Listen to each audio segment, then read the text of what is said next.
24,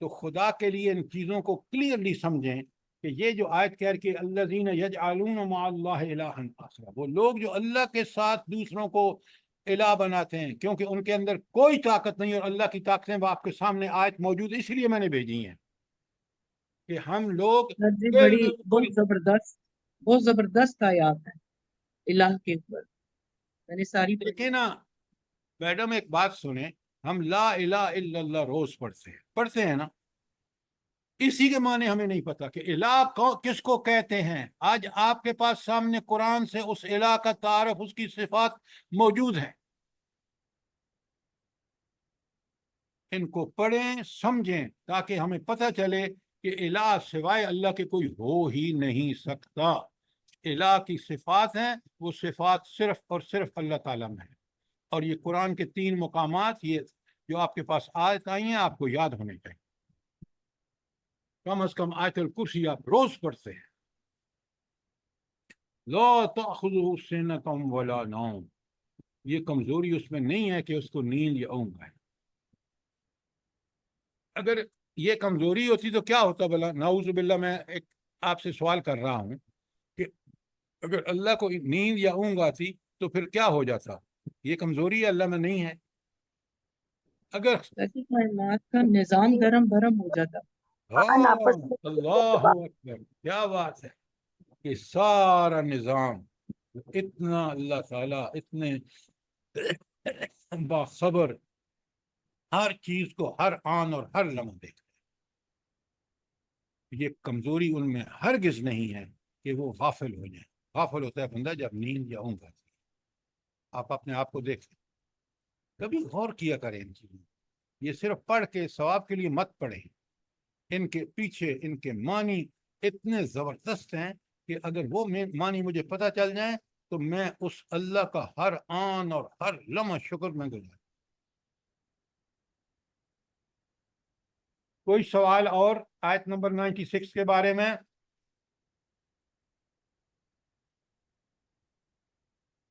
خالد صاحب کلیئر ہے؟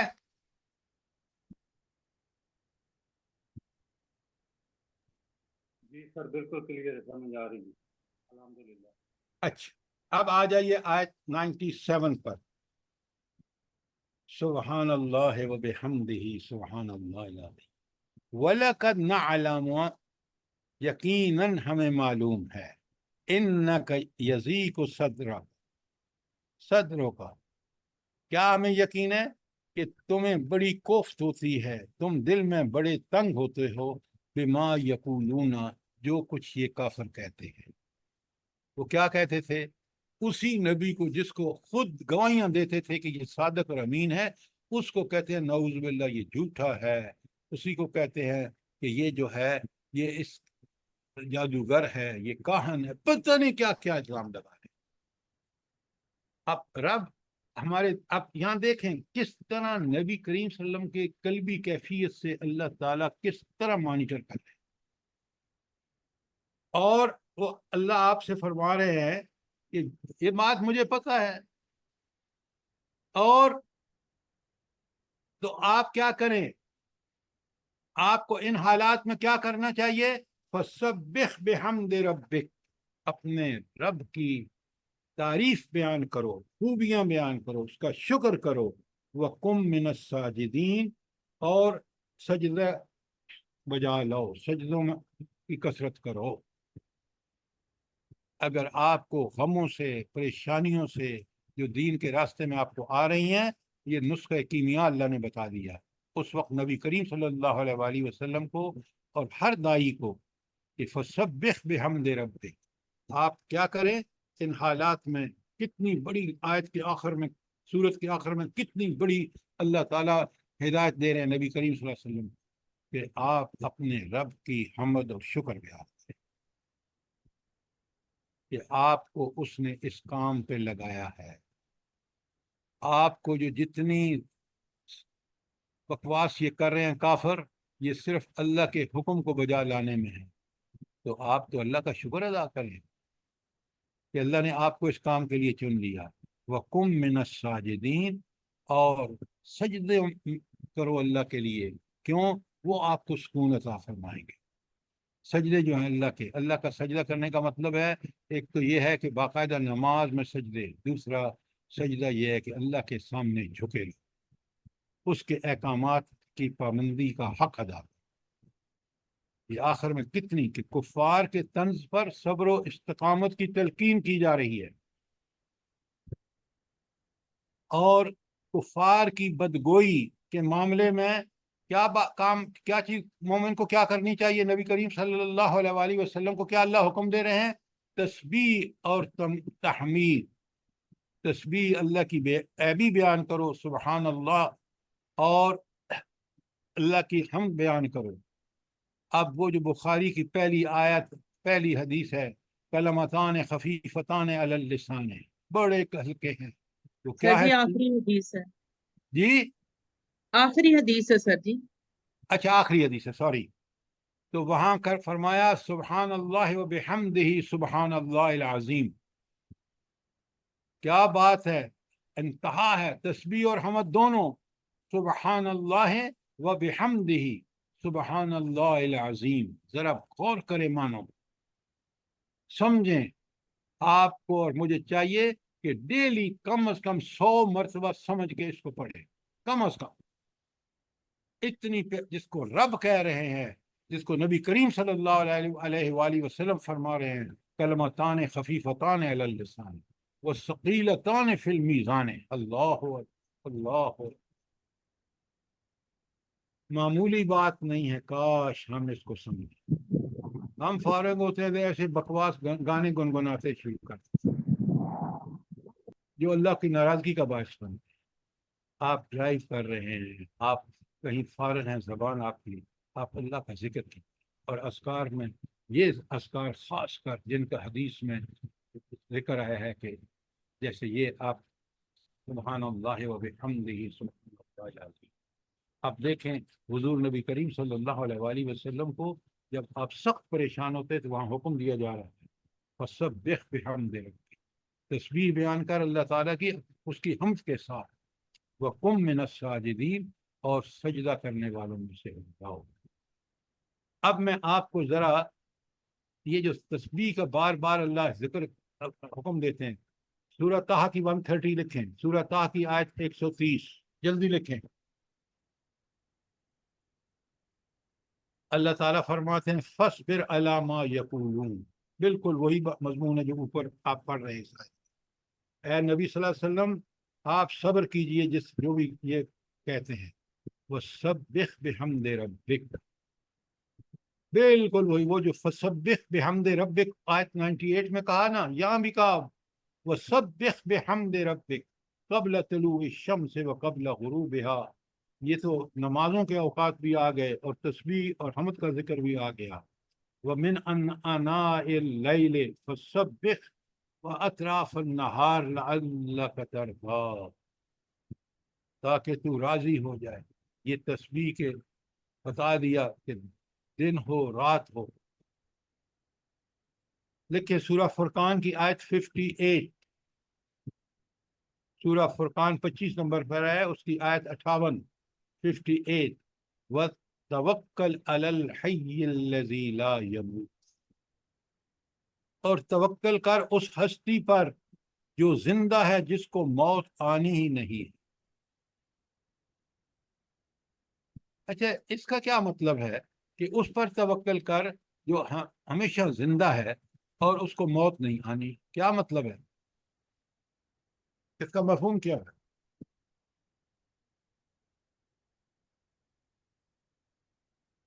ان کو صرف پڑھے نہیں، یہ بہت ہی اللہ کے ایسے حکمت بھرے کلمات ہیں کہ ان کی حکمت کو سمجھنا، اگر اللہ نے ہمیں ذہانت، عقل، سوجھ بوجھ دی ہے تو ہمیں ضرور سمجھنا چاہیے۔ سر ہم سب نے پانی ہے، سب پانی ہے، یہ دنیا فنا ہو جائے گی اور اللہ کو موت نہیں آئے گی، اللہ یہ باقی رہے آپ گا۔ جو معنی کرتے ہیں نا، بڑے سطحی معنی ہوتے ہیں، بڑے سطحی معنی۔ ہر دیکھیں، توکل بندوں کا بھروسوں پر، لوگوں کا توکل اور بھروسہ وسائل پر ہے، ذرائع پر ہے۔ ان ذرائع اور وسائل کو مؤثر کون بناتا ہے؟ مجھے بتائیں، آپ کس کے حکم سے مؤثر ہوتے ہیں؟ اللہ کے حکم سے۔ تو اس پہ بھروسہ کریں یا ان وسائل میں بھروسہ کریں؟ اللہ پر. آپ ذرا بات کو کبھی کھول کے سامنے رکھا کریں، جو الفاظ آپ بیان کرتے ہیں تاکہ قرآن کا مفہوم سامنے آئے. وسائل اور ذرائع کم تھے مشرف کے پاس؟ بتائیں مجھے، کم تھے اس کے پاس؟ رب نے نہیں جب سر. پکڑا ہے تو کوئی چیز کام نہیں آئی. اس کا بھروسہ وسائل پر تھا، اس کا بھروسہ اپنے اقتدار پر تھا، اس کا بھروسہ امریکہ پر تھا. کوئی چیز کام آئی ہے اس کے؟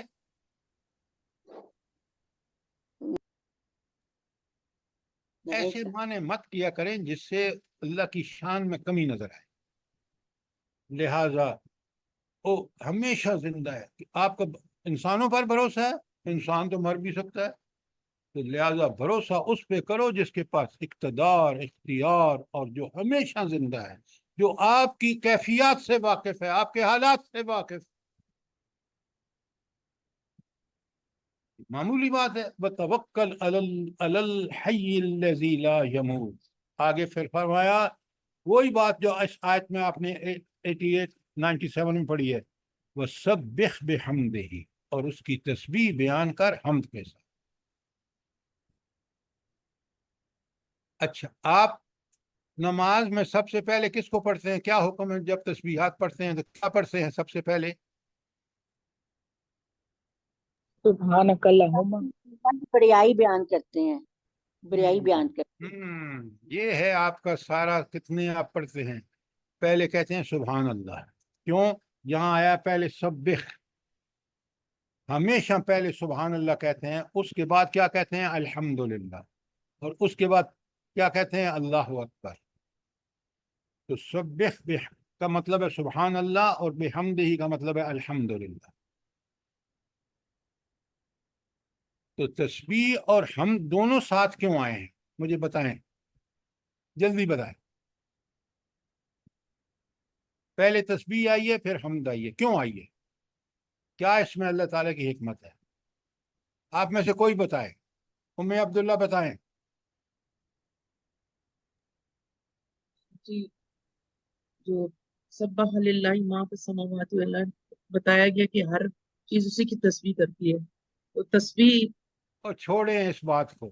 میرا سوال آپ سے یہ ہے کہ اللہ نے جہاں کہا ہے سبح بحمد، کہ پہلے تسبیح بیان کرو پھر حمد بیان کرو.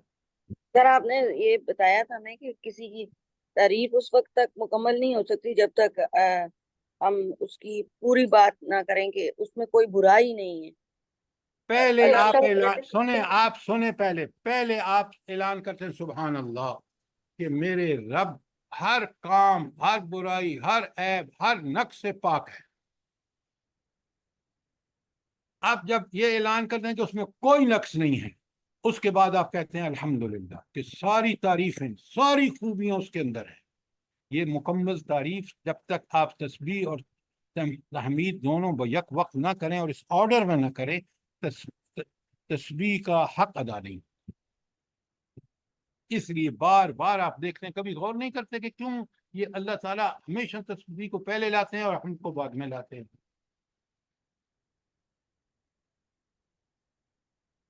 اور فرمایا وکفا، یہ میں آگے پڑھ رہا ہوں سورہ فرقان کی آیت 50. پہلے فرمایا توکل علی الحی الذی لا یموت وسبح بحمدہ وکفا بہ، وہ کافی ہے اللہ تعالیٰ بذنوب عبادہ خبیرہ، اپنے بندوں کے گناہوں سے خوب واقف ہے، اور وہ کافی ہے کس کے لیے؟ مغفرت کے لیے. کس کے لیے؟ جو سچی توبہ کر کے اس کو چھوڑ دے، اللہ اس کے گناہوں کو معاف. سورہ مومن کی آیت 55 لکھیں. اللہ تعالیٰ فرماتے ہیں فصبر، اے نبی صبر کر، ان وعد اللہ حق، اللہ کا وعدہ سچا ہے. جو وعدے مومنوں کے ساتھ اللہ نے کر رکھے ہیں وہ برحق ہے. کیوں؟ اس کے پاس طاقت، قدرت، ذرائع، وسائل سب کچھ ہے. لہذا وہ اپنا وعدہ پورا کرنے کے لیے اس کے پاس سارے ذرائع ہیں.